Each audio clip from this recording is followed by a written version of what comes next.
All right, so I'm outside of a 2019 Honda Pilot. This is actually the Elite. So as far as your window sticker, you can't read that much of it, but that's what I'm gonna show you here real quick. So let's start at the back.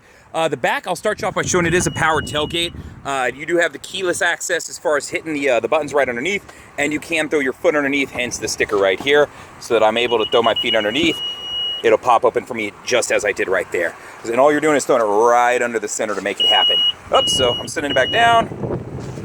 Now it's going back up. So that way you can get a feel for how this works. Super simple to use, right? When I come to the back, it's just set up like the 2018. I do have the additional storage down here in the back.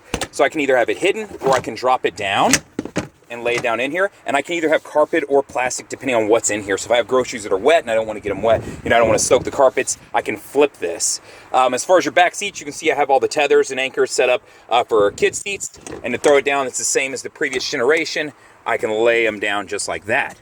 So you can see what's going on from here. So as far as throwing your seats down, and you can see your second row will go down also. This is an Elite, so it does have the captain's chairs right there. Looking up through the cabin, you can see I do have my Blu-ray player up there right now. I've got the app set up to where it'll tell you how much further if I have navigation set up so the kids can watch that. You can see I do have the second row with two captain's chairs along with the small center console. And you can see there's actually some new buttons down there on that center console that I'll go over here in just a minute. So while I'm back here, I'll show you do have air vents. You do have your standard setup for cup holders and things like that. So that is what is going on here. So let's get these popped up and we'll go to that next row. So let me close this real quick. All right, so moving to the second row. All right, so captain's chairs, you'll see this is silver with a gray interior. Let me hop in here and kind of show you some different things. So moving down here, you're gonna see some different things. So this stuff is gonna be pretty standard as far as affecting and setting your AC, and you'll do see that you do have control over heated seats right here, okay? Now moving down is where you're gonna see some different stuff. You do have an HDMI input down here now, which is new. These are standard. You do have this to where you can use the two sets of wireless headphones that the car comes with, along with you can plug in for two more. So you could give the wireless ones to the kids in the far back and have two plugged in up front, or you could just buy more headphones. And then you do have a 115 watt, or really 112, 110 if you want to plug something in. As far as this would probably correlate with this as far as hooking into the USB and being able to play something through the Blu-ray player. And then you have two more USB ports here also. So that is what is going on there. My control is going to be a little bit different now. So I have a control set up just like a standard, remote control, as opposed to the old one that flipped down from here and removed and you popped out and used. So just a little bit different setup there so that way you can see what's going on. This gives you an idea for the screen and what it's all about. So that's an idea for what the captain's chairs look like. And then hopping into the third row from back, you can see that. Now, let's move up into this next row and I'll show you and explain some of those things. First, I'll just point this out and I'll open it here in a little bit. You can see it does have the panoramic sunroof with the cover right now that I can open up, but the glass will stay closed. So that's what's going on here. So, moving into that front row. All right, so when I jump in the front, first thing you're gonna notice different, volume knob is the number one thing it seems like everybody wants us to add to our touchscreen. So now it's landed in this car too. So I'm gonna get to that, but let me walk you from left to right across the dash and kind of show you some things. So, power windows, auto up down on your driver and passenger side. Your door locks, your window locks, so pretty standard stuff here. It does have memory seating, so I can set that. To set it, I get my seat adjusted, press set, and then when I find what I want, press 1. And these will correlate with the keys, guys. So, on the back of your key, if I can get it out of my pocket, I'll show you. So while I'm showing you keys, the car does have remote start, so that's nothing new as far as coming from previous year's model. On the back, though, you'll see there's a 1 and there'll be driver 2. Those correlate with these. So that's how you can set them up to match the keys and adjust accordingly. Cool? So moving over to the dash. Now you're gonna notice your mirror controls, right? So I can adjust here and here, and then I can adjust from here. And then I do have a new feature, much like the old Tahoes and things like that. I can fold my mirrors in now, and I can fold them out. So if I need to get in that tight garage, maybe live in a little bit older house with that really tight entrance, I've got controls over that now. So that's gonna be a new feature also. Econ Button is the same as previous years. When I turn this on, you will see the Econ Button come on up here. It improves gas mileage of the car by shutting down some of the electrical systems in the front end of the car, affecting things like your AC unit and your accelerator. So just keep that in mind. Now moving down below. Your parking sensors are always on unless the LED is turned off. So that's how these work, and that's gonna be front and back. Road departure mitigation. So if I start to veer off this side of the road, this will alert me audibly, and then it will vibrate the steering wheel to let me know with, hey, wake up, pay attention. My collision mitigated braking system is right here. So in the event that it's looking like I'm gonna rear end somebody, it can first alert me and then it can apply the brakes to prevent the accident. So that's what is this feature. This is always on unless I press and hold it to turn it off. You'll press it for a few seconds, and then it'll show you that it's now off, all right? So you have to kind of hold it down to turn this thing on and off so you can't accidentally bump it and do it. Vehicle Stability Assist is the same way. You have to press and hold this to turn it off. What Vehicle Stability Assist is, in the event that I go into a skid, it's going to transfer power to whichever wheel has better traction. So in the event that I do that, it's going to help correct that skid. The only time you'd really want to turn this off is if you were stuck in the mud and you wanted to spin your tires while somebody was pushing you or pulling you out. So other than that, you'd leave this feature on pretty much all the time, right? So moving up onto the steering wheel. You're going to see a couple new buttons that are a lot like some of my other new cars. And you're also going to know my display up here is a little bit different too. So I've got a digital look to it with a digital speedometer, things that I always like, as far as just knowing exactly what speed you're going. So down here, the first button I'm going to point out that's different is going to be the home button. The home button brings up this menu right here. From here, you can toggle through several different things in this vehicle and view what they are, all right? So this is kind of nice as far as, you know, if you want to see tripometer information, you want to see, you know, what kind of torque you're using as far as all-wheel drive or if you're driving a two-wheel drive. Let's keep scrolling down your phone as far as Bluetooth, navigation, give you your next turn as far as turn-by-turn directions. Now playing whatever you're listening to, whether it be radio, USB, Spotify, you know, whatever it may be streaming, I don't know. Maintenance is still the same thing. It's going to give you your oil life, and additionally your tire pressure. So now they've combined these into one to, I guess, simplify and make it not as many menus out there. So that's kind of cool. Moving down into settings, this is where you can get to things like arranging apps and then, of course, showing or turning on your tachometer. So if I want to turn the tachometer off, bam, it's gone. It's not something I used. I don't need to see it. There you go. One less thing to worry about, or I can have it on. So that's what's going on there. So the rest of the steering wheel. My Bluetooth, these are all the same from previous generations. So to answer a phone call, to hang up a phone call, voice command. This will also work with Apple CarPlay and Android Auto, which I'll come back to here in just a second. My back button's always important in case I get into that wrong menu. I can back out of screens and get back to where I need to be. My plus and minus right here are going to be my volume controls. This will jump between menus, and this is going to jump between tracks as far as, you know, if I'm listening to a song and I'm going to go to the next or that kind of thing. And then, of course, your enter button to select, right? So moving over to the other side. So if my main button is on, you'll see ACC and LKS come on. ACC stands for Adaptive Cruise Control, and LKS stands for Lane Keep Assist. So let's start off with Lane Keep Assist. Lane Keep Assist is right here. When I turn this button on, you're going to see these dotted lines come on up here, so you can see them turning on and off right now. Now, when I'm going from 45 miles an hour to 90 miles an hour, this is going to be an active feature. It is going to use a camera up in this black box to detect the lines on the road. When it detects those lines, it's going to help prevent me from drifting out of my lane. So if I start to just drift a little bit to the left or the right, it's going to help keep me centered. So you'll feel it's like a little pull on the steering wheel left or right. It's something you can completely overpower. And keep in mind, if my windshield wipers are on, it's going to deactivate this feature. And if I'm going either over 90 or under 45. It's just there to prevent accidents, guys. It's not going to self-drive the car, but that's what it's for. Now moving down to Adaptive Cruise Control. So when I get up to the speed I want to set, I would press set, right?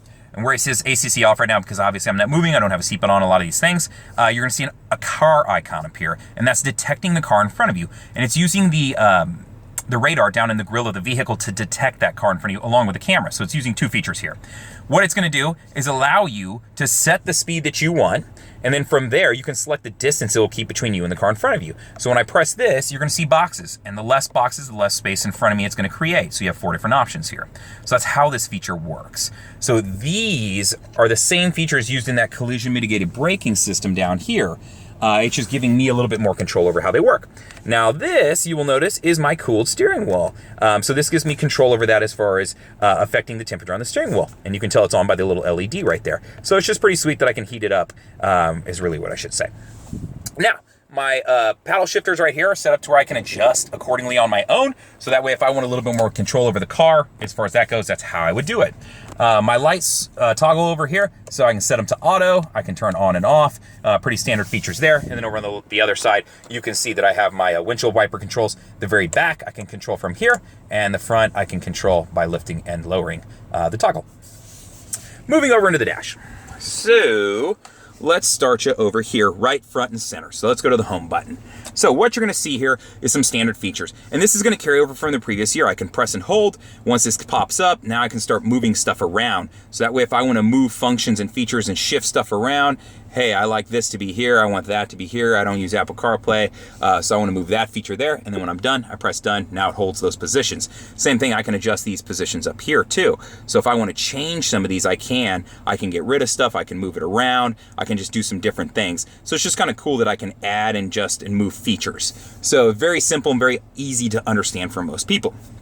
Your navigation system still set up through Garmin, so this hasn't changed from the previous year, but it's still very easy to use. That's what they're known for. They know how to do this. You have voice command controls here, and you also have navigation available to you through Apple CarPlay and Android Auto. So that is what is going on from that point. My Bluetooth controls are right here. As far as if I want to add a phone, my first phone, I would just hit connect, and it would start up connecting to the phone, and then I would have access to my my most recent calls, my contact list, things like that. If I need to add an additional phone, go to settings. From here, I want to go to connections, and then I want to select Bluetooth. From here, I want to connect a new device, and it'll prompt you, and it'll start the connection, right? So it's going to ask you to turn on your Bluetooth, and then go from there. So that's how this function works. Bluetooth audio, that would be if I want to stream something. Android Auto and Apple CarPlay are going to work together, just depending on what type of phone you have. And there's other videos on this to explain what all it has access to, but it'll give you access to your music, your messages, your maps, and plenty more as far as things like Spotify and iHeartMedia and different things like that. Right now, Android Auto has Apple to Google Maps and Waze. Currently, Apple Maps is the only thing you have access to as far as an Apple user. From my understanding, in September time, you're looking at a new iOS update from somebody I know who works over at Apple. Excuse me. And they mentioned that you would then have access to Google Maps and Waze. So from my understanding, this is on the way and you're a month or two out, right? So let's keep on moving. My rear entertainment, this is where I'm going to have control over these. You saw earlier on the screen, let's see if I can get back to it again, that I had the how much further app pulled up, which will let the kids know kind of where you're at and things like that. So it's just kind of nice as opposed to the old, Dad, how far? Are we almost there? Are we almost there? That kind of thing. So let me back out of that screen and show you some other things. Blu-ray, if you want to plug in a Blu-ray, it's right down here to be able to get control of that. As far as Spotify and some of these other features, you just need access to Wi-Fi. So whether you use the hotspot in the car, which I will show you where that is.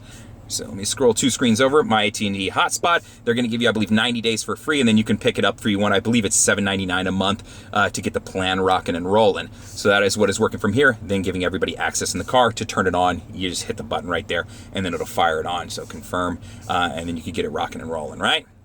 So that is how that function works. Now, moving over a screen, tripometer information. This is going to be general trip stuff.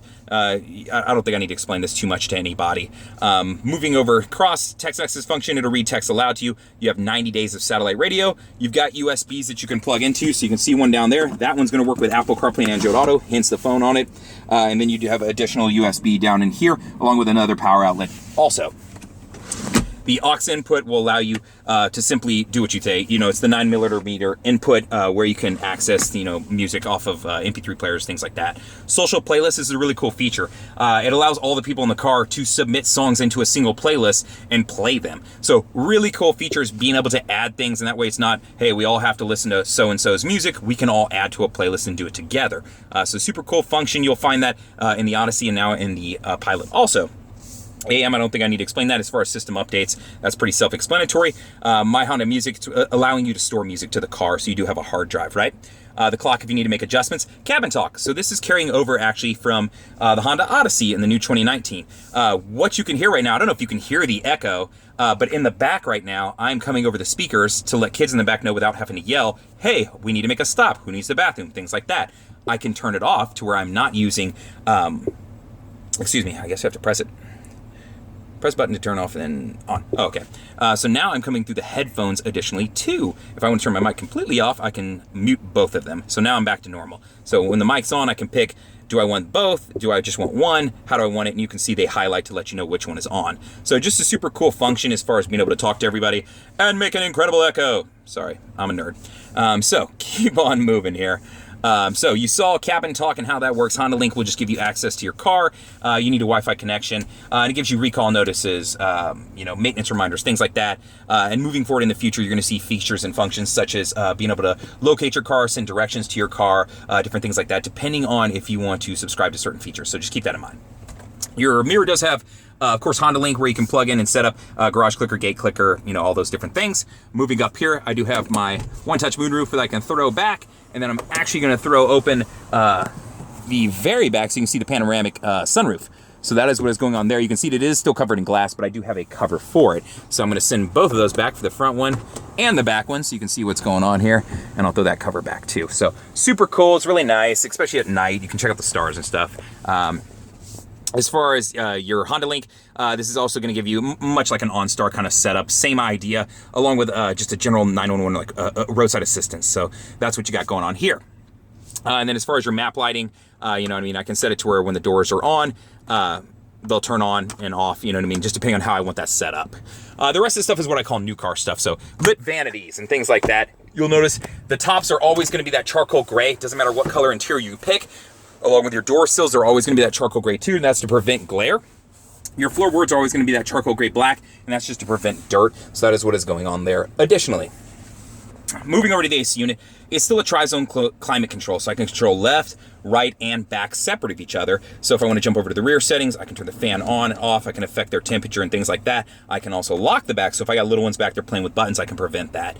And then as far as the front, I can control mine separate, or I can sync them up and control all three together, right? My Blu-ray controls, you already saw, that's where I insert my Blu-rays. I do have heated and cooled seats up front, so my cooled, my heat, you'll see, so red for heat.